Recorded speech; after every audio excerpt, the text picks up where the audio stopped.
परमेश्वर का अनुग्रह आपके ऊपर बना रहने पाए। मैं विश्वास करता हूँ आज परमेश्वर का अभिषेक हमारे जीवन में भारी चलन करने जा रहा है। बहुत सारे लोग जब विश्वास में आगे आए, उन्होंने ठोकर खाकर वो विश्वास में पीछे चले गए। आज का वचन परमेश्वर ने उन लोगों के लिए दिया। हो सकता है आज आप नशे में अपना जीवन व्यतीत कर रहे हो, हो सकता है आज आप पापों में अपना जीवन व्यतीत कर रहे हो, जहाँ आपको लगता है अब शायद मेरी ज़िंदगी ऐसी ही जाएगी और मेरी ज़िंदगी के लिए परमेश्वर की अब कोई योजना नहीं रह गई, शायद परमेश्वर ने मुझे त्याग दिया है या परमेश्वर ने मुझे छोड़ दिया। मैं कहना चाहता हूँ जिस परमेश्वर ने आपको बुलाया है वो विश्वास योग्य है, और जिसने आपका अभिषेक किया है वो परमेश्वर आपको भूला नहीं है। वो परमेश्वर हमेशा आपकी ओर ताकते रहते हैं। वो परमेश्वर आपको इस परिस्थिति में योद्धा बनाना चाहते हैं। मेरे प्रियो, सबसे पहले आज हम इस बात की चर्चा करना चाहते हैं, बहुत सारे लोग विश्वास में भटक क्यों जाते हैं। ऐसा होता है हर एक व्यक्ति के साथ। जब आप परमेश्वर में आते हैं, आपके अंदर परमेश्वर का उत्साह होता है, आप धीरे धीरे परमेश्वर के लोगों के साथ संगति करना शुरू करते हैं। उस संगति के बीच में कुछ लोग ऐसे होते हैं, इवन दाऊद के साथ भी ऐसी परिस्थिति आई, लेकिन मैं आज आपको उत्साहित करना चाहता हूं, आप उन लोगों की बातों को सुनकर हताश या निराश मत होइए। उन लोगों की बातों के कारण आपका हृदय भेदित हुआ होगा, उन लोगों के कुछ चाल चलन के कारण आपको ठेस लगी होगी, लेकिन मैं आपको कहना चाहता हूं लोगों ने नहीं, परमेश्वर ने आपको बुलाया, क्योंकि परमेश्वर की नियुक्ति आपके ऊपर थी, परमेश्वर का अनुग्रह आपके ऊपर था, परमेश्वर की दया आपके ऊपर थी, इसलिए परमेश्वर ने आपको बुलाया। दाऊद के साथ भजन संहिता 55 में ऐसा हुआ। दाऊद कह रहा है, भजन संहिता हम देखते हैं उसका 12वां वचन 55 का 12 में इस प्रकार से कहता है, जो मेरी नाम धराई करता है वह मेरा शत्रु नहीं है, जो मैं उसको सह लेता।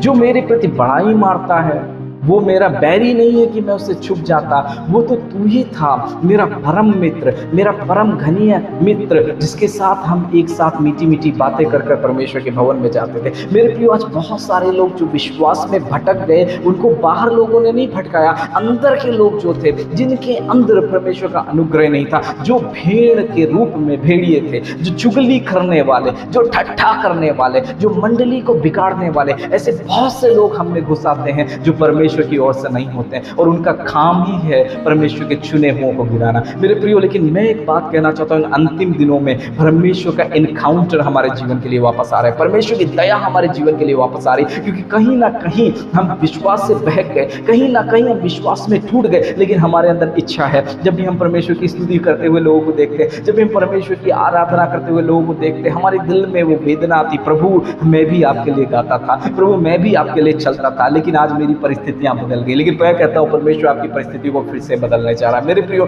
परमेश्वर का एनकाउंटर इन दिनों में आपके ऊपर आ रहा है, परमेश्वर का अभिषेक आपके जीवन में आ रहा है। बात बताना चाहता है, परमेश्वर का अनुग्रह हमारे लिए काफ़ी है, परमेश्वर की उपस्थिति हमारे लिए काफ़ी है। एक गिदियोन के द्वारा परमेश्वर ने पूरे इजराइलियों को छुड़ा लिया। मेरे प्रियो, यदि आप अकेले हैं, घबराए नहीं, आपके ऊपर परमेश्वर का अभिषेक चाहिए, परमेश्वर का नियुक्ति चाहिए, और वो अभिषेक आपके जीवन में बड़े काम प्रकट करने जा रहा है। वो परमेश्वर का दया आपके जीवन में बड़ा काम प्रकट करने जा रहा है। लोगों ने आपको निराश किया है, दाऊद के समान आपकी परिस्थिति होगी, आपके हृदय में चोट लगी होगी, लेकिन वो परमेश्वर जिसने आपको बुलाया है वो विश्वास योग्य है, और वो आपको लेकर चलने जा रहा है। मेरे प्रियो, हम देखते हैं न्यायों की किताब उसका 6 अध्याय और उसका जब 12, 11, 12, 13 हम देखते हैं, वहां पर परमेश्वर का स्वर्गदूत ऐसे व्यक्ति के पास आया है जो अपनी परिस्थिति से लड़ने की कोशिश कर रहा है। वो धीरे धीरे वो देख रहे हैं क्या कर रहा है, दाग की बारी में वो गेहूं के दानों को छिपा रहा है,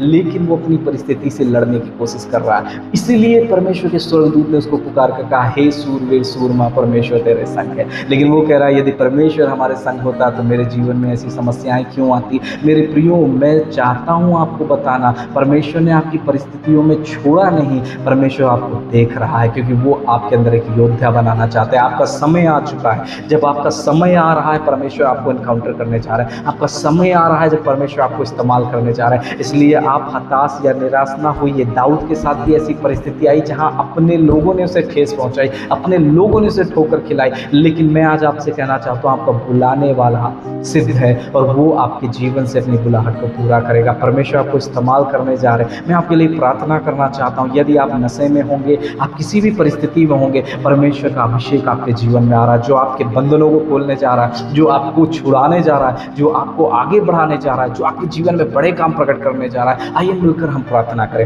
हालेलुया प्रभु जी, हम प्रार्थना करते हैं प्रभु यीशु मसीह के नाम से। प्रभु ये जो भाई हमें देख रहे हैं प्रभु, इनके जीवन में दाऊद के समान परिस्थिति आई जिस कारण से ये विश्वास से भटक कर परमेश्वर बहक गए। लेकिन प्रभु हम प्रार्थना करते हैं परमेश्वर, हम ये दुआ करते हैं परमेश्वर, आपका अभिषेक परमेश्वर इनके जीवन के लिए मांगते हैं। अभिषेक का मतलब आपकी परमेश्वर उपस्थिति और आपकी नियुक्ति परमेश्वर इनके जीवन के लिए। प्रभु आपने इनको नियुक्त किया है प्रभु, हम विश्वास करते हैं और इनका समय आ रहा है प्रभु जी, आप इन्हें उठाकर लेकर चलने जा रहे हैं। खुदा आप इन्हें एक योद्धा के तरीके से खड़ा करने जा रहे हैं। आज से सारी चीजें इनके जीवन से हट रही हैं प्रभु, आप इनमें विश्वास दे रहे हैं परमेश्वर, आप इनके जीवन में बड़े चमत्कार दे रहे हैं परमेश्वर। जब ये प्रार्थना करने जा रहे हैं परमेश्वर, इनकी प्रार्थनाओं के द्वारा बड़े काम प्रकट होने जा रहे हैं प्रभु, हम विश्वास करते हैं और सब कुछ प्रभु आपके हाथों में समर्पित करते हैं। प्रार्थना प्रभु यीशु के नाम में मांगते हैं, आमीन आमीन आमीन। परमेश्वर का अनुग्रह आपके ऊपर बना।